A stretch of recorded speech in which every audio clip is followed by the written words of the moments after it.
Lucas capítulo 2, a partir do versículo de número 8, diz assim: havia naquela mesma região pastores que viviam nos campos e guardavam o seu rebanho durante as vigílias da noite. E um anjo do Senhor desceu aonde eles estavam, e a glória do Senhor brilhou ao redor deles, e ficaram tomados de grande temor. O anjo, porém, lhes disse: não temais, eis aqui vos trago boa nova de grande alegria, que o será para todo o povo. É que hoje vos nasceu na cidade de Davi o Salvador, que é Cristo o Senhor. E isto vos servirá de sinal: encontrareis uma criança envolta em faixas e deitada em uma manjedoura. E subitamente apareceu com o anjo uma multidão da milícia celestial, louvando a Deus e dizendo: glória a Deus nas maiores alturas, e paz na terra entre os homens a quem Ele quer bem. E ausentando-se deles os anjos para o céu, diziam os pastores uns aos outros: vamos até Belém e vejamos os acontecimentos que o Senhor nos deu a conhecer. Foram apressadamente e acharam Maria e José e a criança deitada na manjedoura. E vendo, divulgaram o que lhes tinha sido dito a respeito deste menino. Todos os que ouviram se admiraram das coisas referidas pelos pastores. Maria, porém, guardava todas essas palavras, meditando-as no coração. Voltaram então os pastores, glorificando e louvando a Deus por tudo que tinham ouvido e visto, como lhes fora anunciado. Quantos dizem amém? Amém.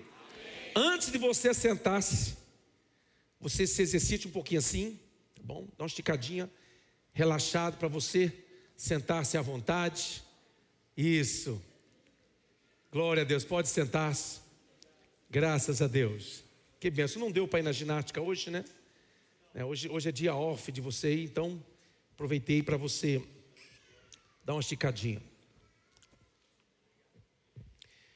A cidade de Belém da Judéia, ela fica aproximadamente 10 quilômetros ao sul de Jerusalém, cidade bem próxima.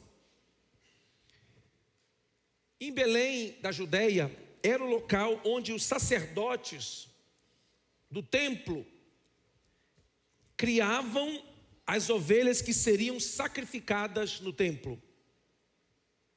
E olha que interessante, Jesus nasce em Belém da Judéia, exatamente no local onde as ovelhas que seriam sacrificadas no templo nasciam e eram criadas. Ele nasceu, como diz a letra do hino, à sombra de uma cruz.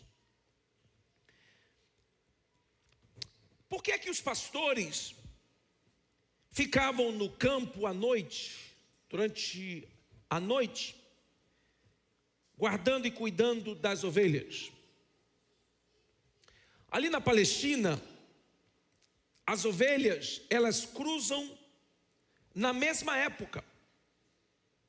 Consequentemente, elas dão filhotes na mesma época também. A época que elas têm seus filhotes por volta da primavera, o início da primavera. Uma ovelha, antes de dar à luz, ela precisa sair por lugares abertos e ela fica circulando enquanto ela está prestes a dar à luz, até que ela encontra no seu instinto animal um local apropriado para dar à luz. Então os pastores, para guardar os cordeirinhos dos animais selvagens que ficavam à espreita para devorá-los, os pastores passavam estas noites no campo, em grupos. Por quê? Porque eles precisariam enfrentar alguns animais selvagens e não poderiam estar sozinhos. Então eles ficavam diversos pastores próximos uns aos outros, acompanhando as ovelhas que saíam para dar à luz em algum canto, em algum local.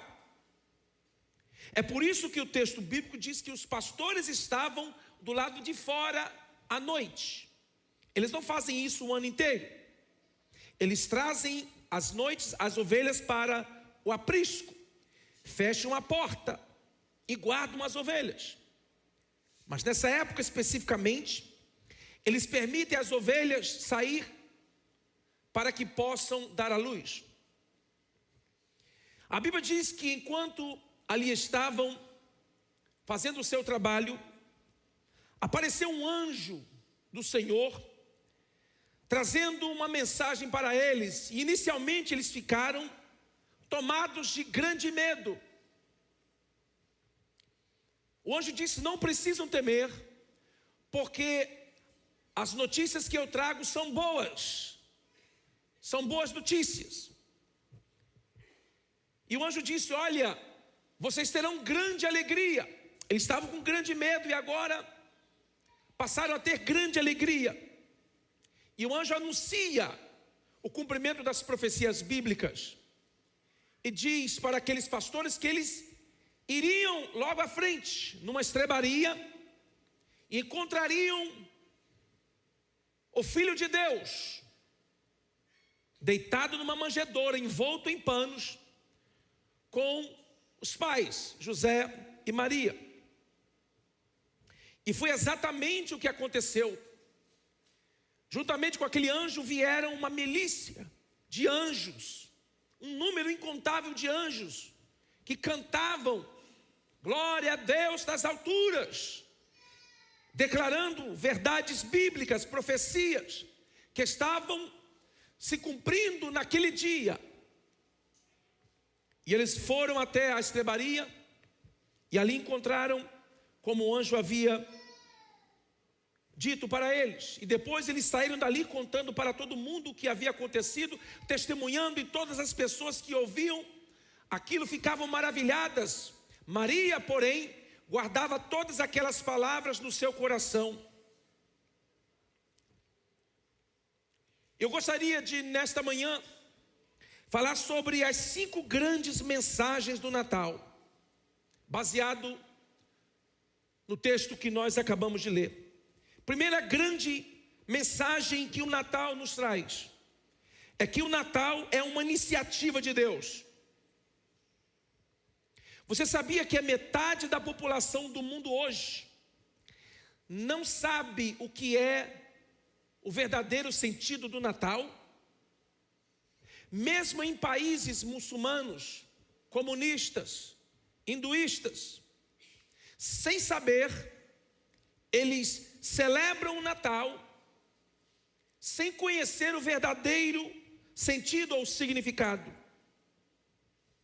O Natal não foi uma iniciativa de comerciantes querendo ganhar dinheiro, ou de marqueteiros para ganhar dinheiro, apesar de que muitos tiram proveito desta temporada para lucrar, para vender, para negociar. Mas o Natal não é uma iniciativa humana. O Natal é uma iniciativa de Deus. Foi Deus quem decidiu descer até onde nós estávamos. Natal, a primeira grande mensagem é que Deus toma a iniciativa.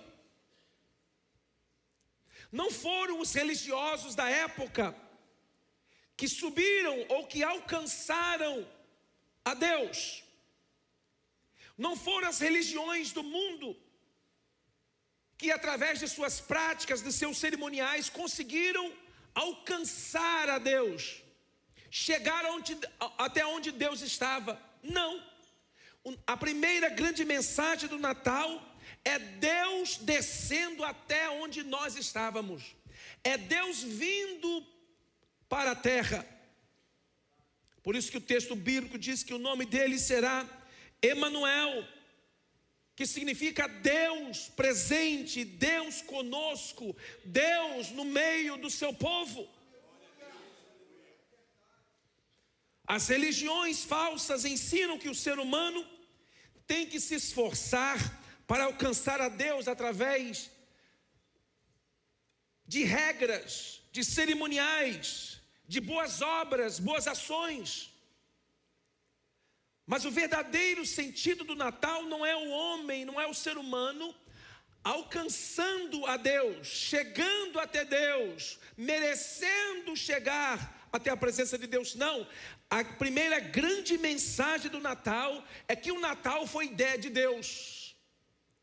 O Natal foi iniciativa de Deus. Ele decidiu descer até onde nós estávamos. E ele não caiu de paraquedas na história.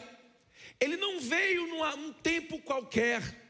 A Bíblia diz que, vindo a plenitude dos tempos, Deus enviou o seu Filho. Ou seja, na hora certa, no momento certo, Deus desceu até onde nós estávamos para salvar a humanidade. Quantos dizem amém?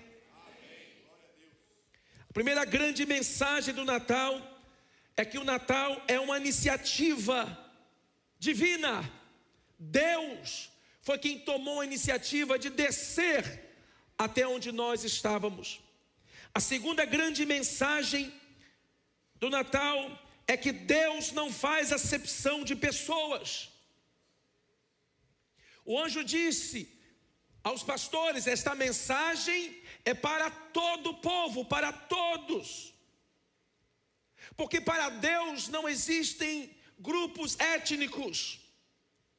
Para Deus não há diferença entre brancos, pretos, amarelos, marrom. Não existe diferença.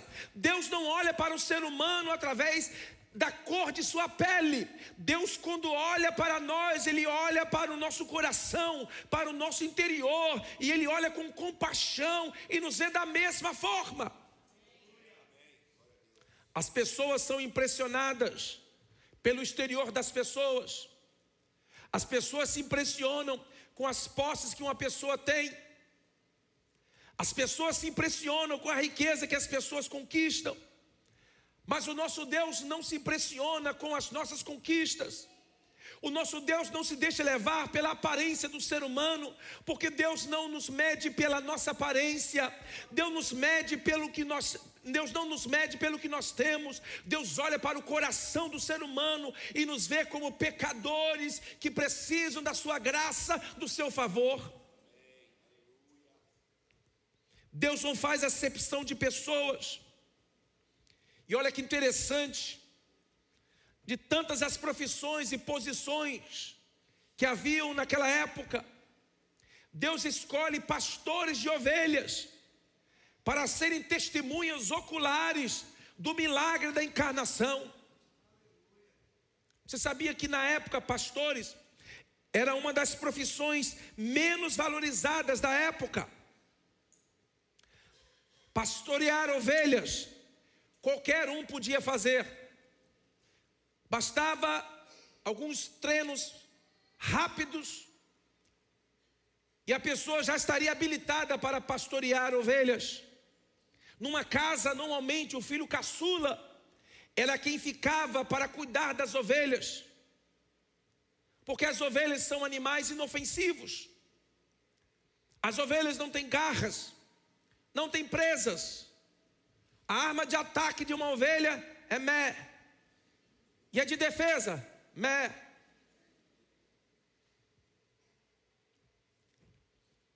E olha que interessante, numa profissão completamente desvalorizada, e ganhavam salário mínimo aqueles que trabalhavam para os outros, Deus escolhe pessoas lá de baixo para demonstrar a sua misericórdia, o seu amor. Por quê, pastor? Porque Deus não faz acepção de pessoas. Você aqui na terra pode ser valorizada pelo carro que você veste. Você pode ser valorizado pela casa que você mora. Você pode ser valorizado pela roupa que você veste, pela bolsa verdadeira, claro, que você carrega.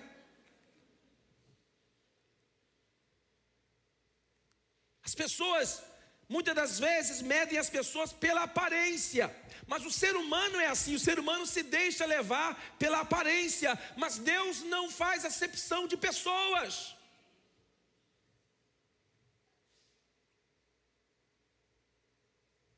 Alguém diz qual é a cor de Deus? Deus é branco, preto, moreno, louro. Não, a cor de Deus se chama amor. Porque Deus não faz acepção de pessoas. Para Deus tanto faz alguém que mora lá na Euanem, na beira do mar, numa mansão de milhões de dólares, de alguém que mora de favor na casa de alguém. Para Deus não há diferença.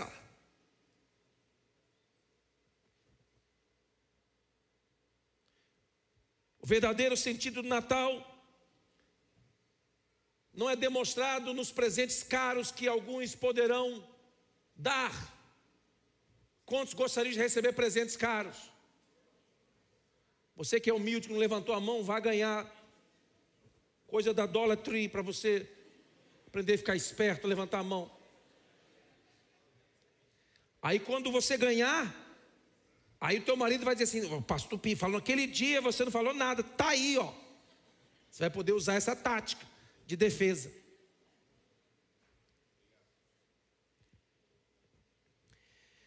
A primeira grande mensagem do Natal: o Natal é uma iniciativa de Deus. Segunda, Deus não faz acepção de pessoas. Terceira grande mensagem do Natal: o Natal traz a revelação de Deus. O anjo aparece aos pastores, comunica àqueles pastores, aqueles homens simples, aqueles homens pobres, comunica àqueles pastores uma revelação do plano e do propósito eterno de Deus para a humanidade. Por quê, pastor? Porque o verdadeiro sentido do Natal é que o Natal traz esclarecimento, traz revelação. Natal não é época de confusão. Eu sei que você está se preparando para se reunir com os seus familiares. E aqueles problemas passados que não foram resolvidos, aquela crítica que você fez durante um ano, no Instagram da sua tia, ela está vindo. Vocês vão se reunir. O sangue de Jesus tem poder. Vigia, crente. Natal não traz confusão, nós arrumamos confusão. Mas o Natal traz revelação, esclarecimento, clareza.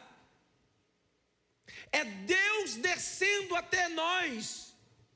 É o grande eu sou se tornando ser humano como nós, se identificando conosco, olhando nos olhos, no mesmo nível. O Natal traz a revelação do amor de Deus, do favor de Deus e da graça de Deus. Meu irmão, minha irmã que está aqui nesta manhã, celebre o verdadeiro sentido do Natal este ano. Alguns celebram o Natal com álcool, com embriaguez, outros celebram com drogas, com pecados. Mas o verdadeiro sentido do Natal é Deus descendo até nós, é Deus amando as pessoas sem fazer acepção, é Deus trazendo esclarecimento, revelação. A Bíblia diz que quando os pastores saíram dali, quando eles saíram da estrebaria, a Bíblia diz que eles saíram divulgando, falando para todo mundo. Porque este é o verdadeiro sentido do Natal, é você compartilhar essa boa notícia, essas boas novas do Evangelho, que Deus amou o mundo de tal maneira que deu o seu Filho unigênito, para que todo aquele que nele crê não pereça, mas tenha vida eterna. Eu sei que alguns gostam de pregar o Evangelho do juízo, da desgraça, e é só você entrar nas redes sociais vocês vão ver, o mundo está acabando, vai acabar agora, semana que vem, se prepara, compra um monte de salsicha e guarda dentro do quarto para você sobreviver. Ah, pastor, você é contra o juízo? Não, irmãos, o juízo está estabelecido e a Bíblia diz que Deus já marcou um dia, quando Ele julgará a todos. Mas enquanto o dia do juízo não chega, a porta da graça continua aberta, e nós como igreja precisamos anunciar a mensagem do Evangelho para aqueles que quiserem se arrepender. O Evangelho traz revelação do amor de Deus, comunique as boas novas do amor de Deus, fale para os seus companheiros de trabalho, fale para os seus vizinhos, para os seus parentes que não conhecem o Evangelho, fale, porque ainda dá tempo, a porta da graça ainda está aberta. Eu e você precisamos testemunhar. 2024 está chegando. Eu pergunto, para quantas pessoas você testemunhou as boas novas do Evangelho? Para quem você falou?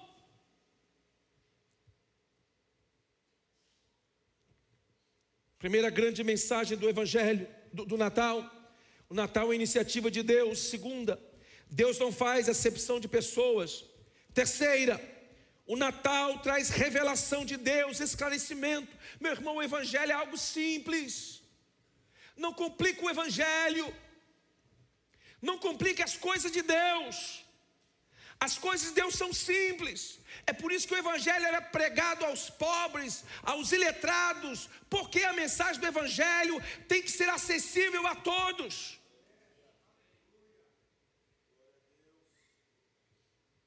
O Evangelho não é complicado. Nós, crentes, cristãos, é quem complicamos o Evangelho. Tornamos o Evangelho difícil, inacessível. As pessoas, não consigo isso. São tantas regras, tantas observações, e as pessoas se perdem nos cerimoniais da religião.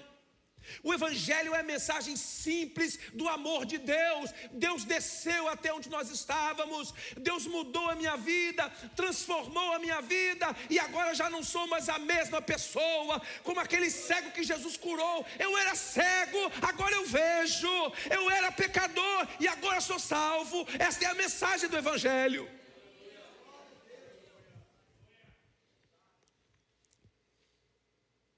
Número 4.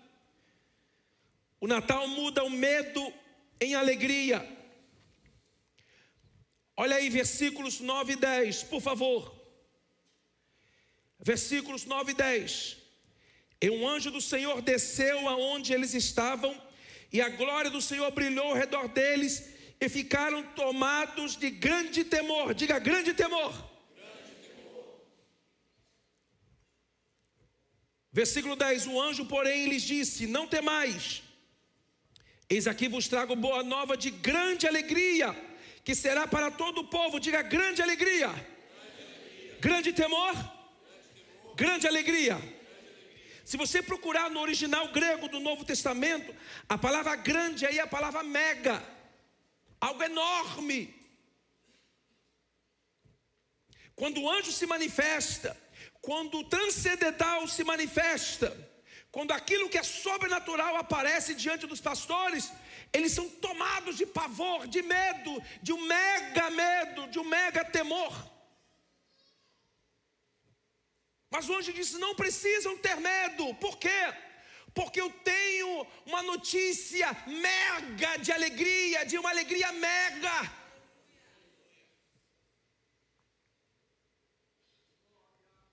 O Natal transforma as coisas terríveis, o medo em alegria. O Natal transforma, a mensagem do Natal transforma o pavor, o terror, em mega alegria.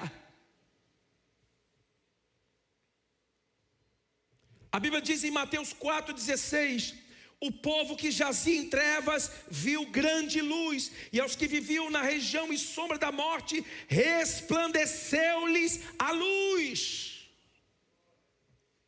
O Evangelho traz uma mensagem de mega alegria. Alguém pode dizer: pastor, mas eu conheço alguns crentes que são mega amargos, mega azedos. Eles já acordam enfesados. Eles já acordam, parece que não queriam ter acordado, queriam ter morrido durante a noite. Mas são problemas, são distúrbios emocionais que precisam de tratamento, de terapia.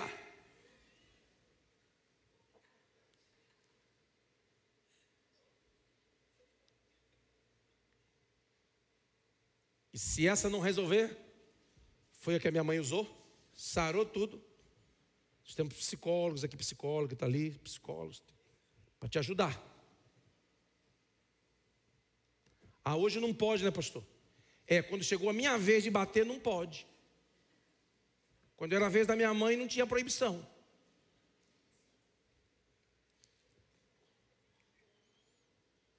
Natal muda medo em alegria.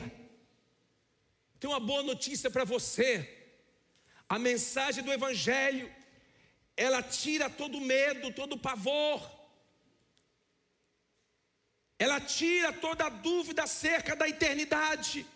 E ela traz a certeza inabalável de que o seu nome está escrito no livro da vida.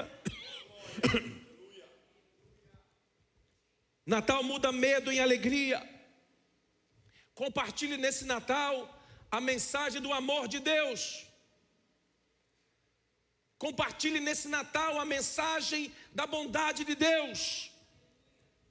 Compartilhe nesse Natal, aproveite a oportunidade para falar o que Deus fez por você, como aqueles pastores que saíram para testemunhar, que saíram falando: olha, nós estávamos com pavor, tremendo de medo quando o anjo apareceu, mas de repente fomos tomados de uma mega alegria. A mensagem do Evangelho, ela produz e gera alegria. A primeira grande mensagem do Natal: o Natal é uma iniciativa de Deus. Segunda grande mensagem do Natal: Deus não faz acepção de pessoas. Terceira grande mensagem do Natal: o Natal traz revelação. Quarta grande mensagem do Natal: o Natal muda o medo em alegria. Quinta e última mensagem do Natal: o Natal é Deus se tornando pobre para que nos tornássemos ricos.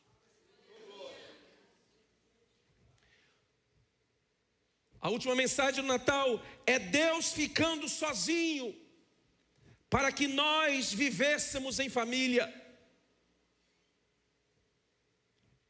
É Deus renunciando à sua glória para que eu e você pudéssemos alcançar a sua glória no futuro.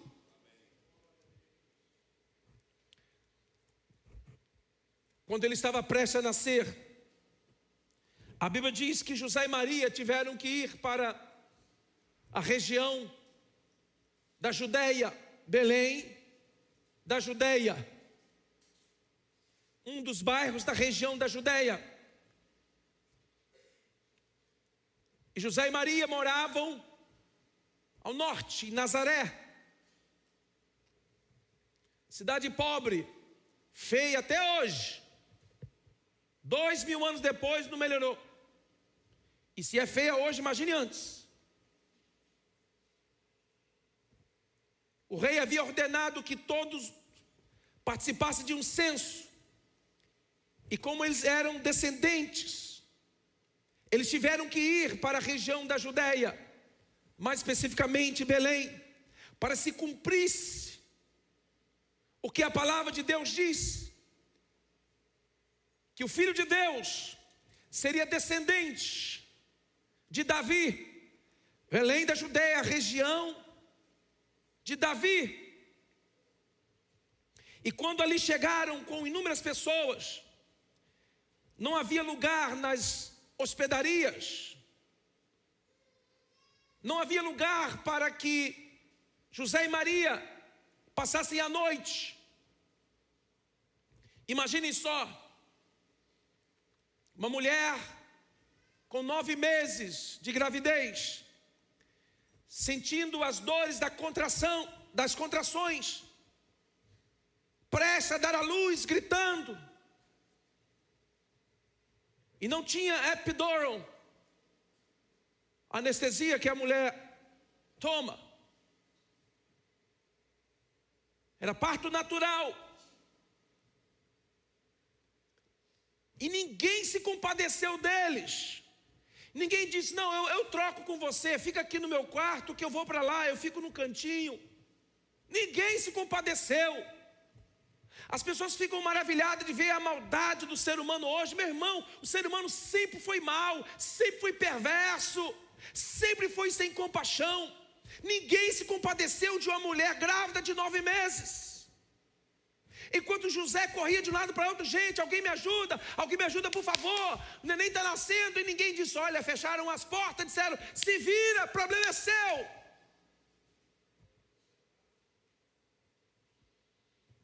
Não era que José não tinha dinheiro para pagar a hospedaria, é porque ninguém se compadeceu deles. Diz o texto bíblico que não havia lugar para eles na estalagem. E assim como aqueles que se hospedavam na estalagem, tem muitos hoje que estão com o coração endurecido, que estão com o coração fechado, que não abrem o coração para ele entrar. Fecharam a porta do seu coração, trancaram pelo lado de dentro e agora não aceitam que ele entre mais. Alguém poderia dizer, mas José e Maria, eles não estavam na direção de Deus? Eles não estavam em obediência à palavra de Deus?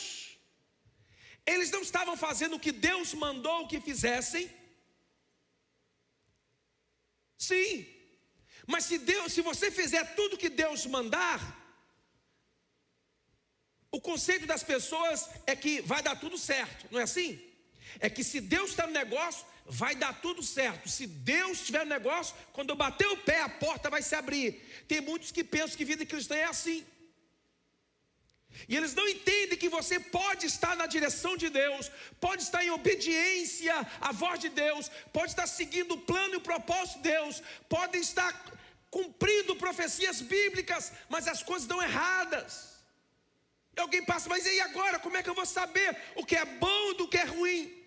Você vai precisar de intimidade, conhecer a Deus, para você entender quando Deus está falando com você, e Ele vai estar sempre falando em todas as circunstâncias e situações.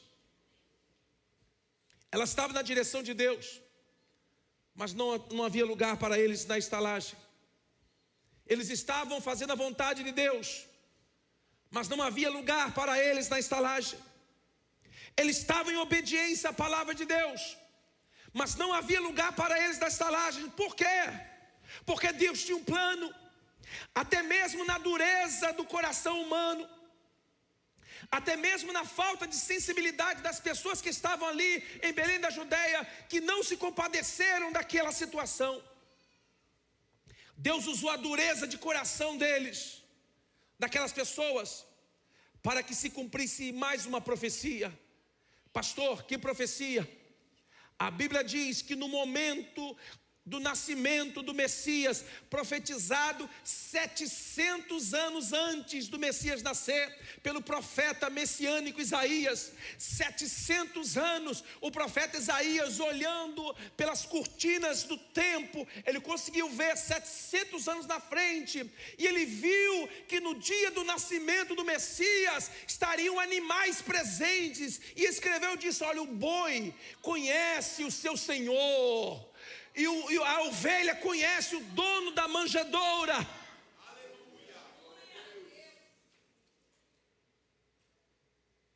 Quem sabe você está vivendo a situação, você diz, eu vim para cá, para os Estados Unidos, Deus mandou, Deus falou, Deus abriu as portas, e deu tudo certo, e agora estou aqui, e as coisas estão acontecendo do jeito contrário que eu pensava. Meu irmão, não pense porque as coisas estão dando errado. Se você está no caminho, na obediência de Deus, persevere, que Deus tornará dificuldades em vitória na sua vida. Deus transformará tragédias em história para você contar, em testemunho. Eles fecharam a porta. Quem sabe José e Maria não conheciam esta profecia, ou talvez conheciam, não sei. E eles foram para dentro de uma manjedoura. Quem visitou Belém, eu estive em Belém agora, que está no domínio dos palestinos, e agora nem pensar de ir lá. Mas estivemos lá com um grupo da igreja aqui. Quem estava lá, levanta a mão aí. O pessoal que foi lá não é Belém do Pará, não, é Belém da Judeia. Isso. Já tem outras pessoas levantando a mão lá de Belém do Pará.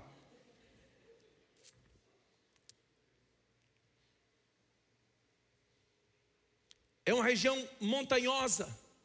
As casas são construídas nos morros.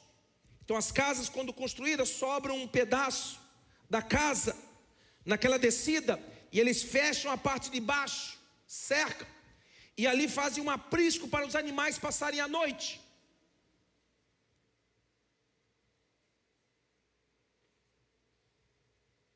Uma região montanhosa, bonita, de longe. E ali, José e Maria chegam naquela região, e aí não tinha lugar, os hotéis, as hospedarias estavam todas abarrotadas de pessoas, porque todo mundo tinha vindo para o censo que o rei havia ordenado. E eles chegaram, alguém disse assim: olha, tem um lugar aqui embaixo, aqui, ó. Tem um lugar aqui, eu vou tirar, não tem muitos animais não, porque os pastores estão no campo, os animais saíram. Então, os pastores não estão aí, ó, tem um lugarzinho, dá para vocês ficarem, vocês se importam?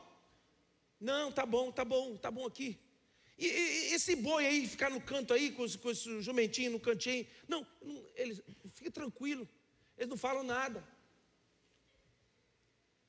Ficam quietinhos aí, são animais dóceis, deixa eles aí. E eles desceram para aquele lugar, para uma estrebaria. E a Bíblia diz que quando o menino nasceu, José foi quem fez o parto. Se fosse eu, na hora que eu visse, eu ia fazer assim, ó, pum, na hora. Eu fiz quando a minha filha nasceu, a Vitória. A médica estava segurando a minha esposa e segurando a minha mão. Oh, daddy, don't do that. E eu estava indo embora, viajando, passando mal. Falei, que coisa louca. Ainda bem que Deus deu para as mulheres o privilégio de dar à luz, porque se fossem os homens, toda vez que o homem desse à luz, morria um. E se extinguia a população da terra, rapidinho.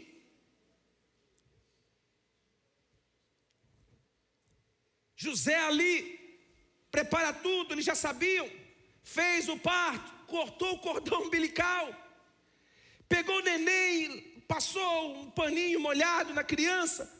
Quem sabe pegou a água que estava ali para os animais, molhou um pouquinho, limpou aquilo tudo, e rolou aquela criança em panos. E colocou numa manjedoura. A manjedoura era mais ou menos desse tamanho, na maioria das vezes feita nas pedras. Algumas vezes poderiam ser feita de madeira, mas muitas das vezes eram de pedras, para que os animais evitassem ficar mexendo e derrubando. Em formato assim, arredondado, e eles colocavam ali comida, palha para os animais comer. E eu imagino José limpando aquela manjedoura, tirando assim aquele excesso de pó, pegou umas palhazinhas, colocou assim para ficar maciozinho, e pegou o seu filho, enrolou nos panos que eles trouxeram, enrolou bem enroladinho para ele ficar assim confortável, e colocou ali naquela manjedoura. Para quê, pastor? Para que se cumprisse a palavra do profeta. Porque quando Deus fala, Deus cumpre, e Ele é fiel para cumprir tudo aquilo que Ele disse. Quantos dizem amém? O Natal é Deus se empobrecendo, o Criador dos céus e da terra, o dono de tudo, agora nascendo, não no palácio, não com berço de ouro, não com mordomias, empregados, servos, escravos ao seu redor, mas humilde, deitado numa manjedoura. Veja se você consegue visualizar na sua imaginação este momento. O Filho de Deus desceu aos lugares mais baixos da terra. Para quê? Para alcançar a mim e a você. Porque se ele tivesse nascido num palácio, cercado de ouro, de prata, somente os ricos poderiam ter acesso, somente os poderosos poderiam chegar-se a ele. Mas ele nasceu humilde numa manjedoura e depositado numa manjedoura. Ele estava dizendo: olha, vinde todos que estáis cansados e oprimidos e sobrecarregados, e eu vos aliviarei. Tomai o meu jugo que é suave, que é leve.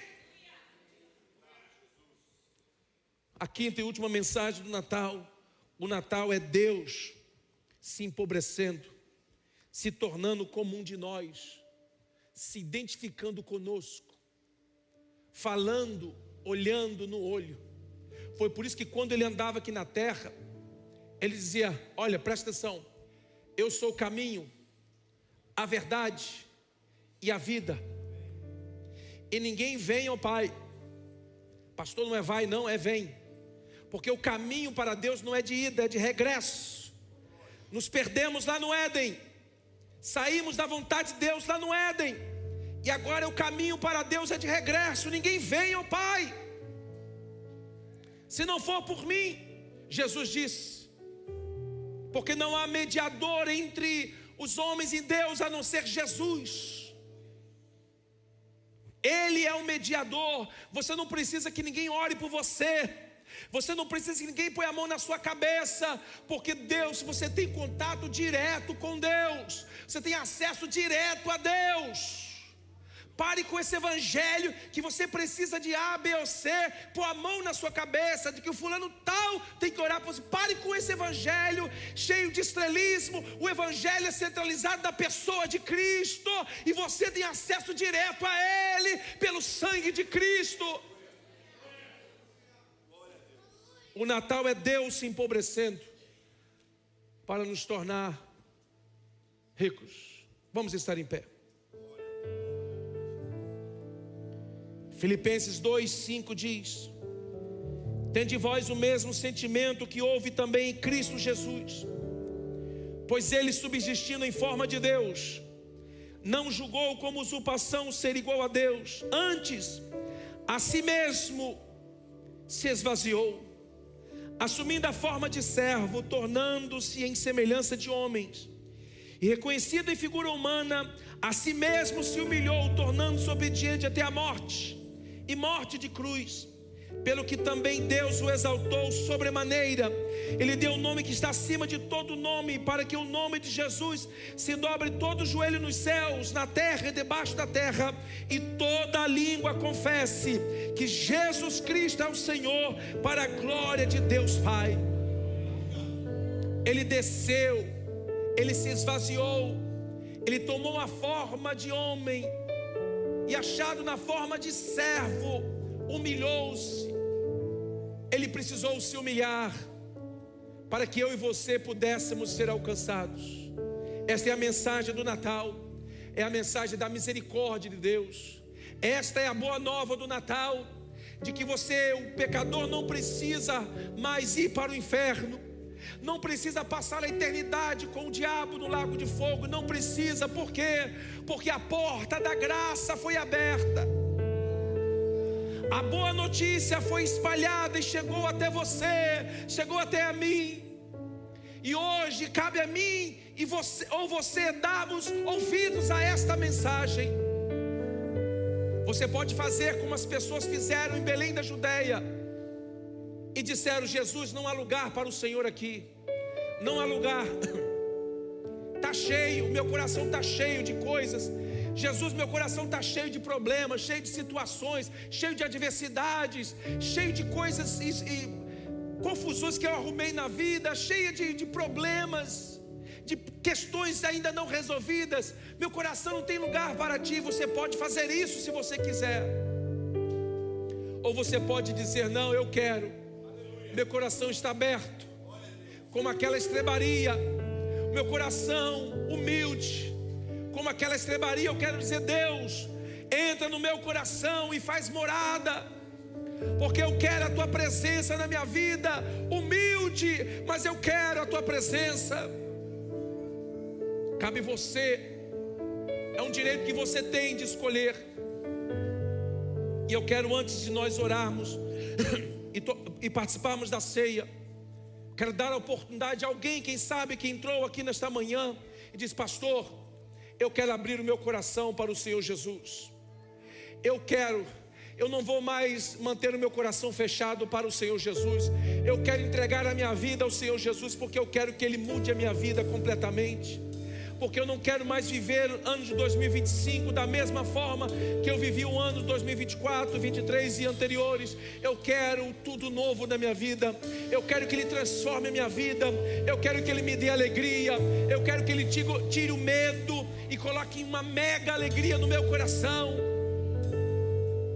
Se alguém quer entregar a sua vida a Jesus, aí onde você está, eu te peço você levantar a sua mão. Se você quer, nós queremos orar por você. Alguém quer entregar a sua vida a Jesus? Levante a sua mão assim, bem alto. Eu quero ver. Eu quero ver. Temos mãos aí, temos.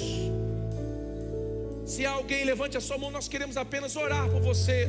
É o que nós podemos fazer. Porque a boa notícia eu quero espalhar para você, que não é preciso você viver dominado pelo medo, pelo pavor, porque a boa notícia é que o Salvador do mundo se manifestou, morreu e ressuscitou ao terceiro dia, para que eu e você tivéssemos vida na presença dEle. Se há alguém, nós queremos orar por você, aí onde você está. Pela última vez eu pergunto: há alguém que quer entregar a sua vida ao Senhor Jesus? Alguém que quer reconciliar-se com Deus? Eu não estou te convidando a fazer parte de uma religião. Eu não estou te convidando a mudar de igreja. Eu estou te convidando a mudar de vida. Se você quer mudar de vida, levante a sua mão. Eu quero orar por você, porque a obra é o Espírito quem faz, pois não é por força nem por violência, mas é pelo Espírito de Deus. Se alguém, levante a sua mão, nós queremos orar por você. Se não há, nós iremos participar da ceia com alegria nesta manhã. Abaixe a sua cabeça, feche os seus olhos. Pai, eu quero te agradecer por esta manhã, pelo privilégio que o Senhor tem nos dado de conhecermos a Tua Palavra e conhecermos esta boa notícia de que nós em Cristo recebemos o perdão dos nossos pecados. Em Cristo nós temos a salvação da condenação eterna. Em Cristo nós somos mais do que vencedores. Pai, em nome de Jesus Cristo, que a Tua bênção, que o Teu favor se manifeste em cada família, em cada casa. Que este seja o melhor Natal de toda a história na vida do Teu povo. Que a alegria, que o prazer se manifeste em cada casa, em cada família. Nós oramos em nome de Jesus. Quantos dizem amém? Nós iremos ceiar neste momento. Pode aplaudir ao Senhor se você quer.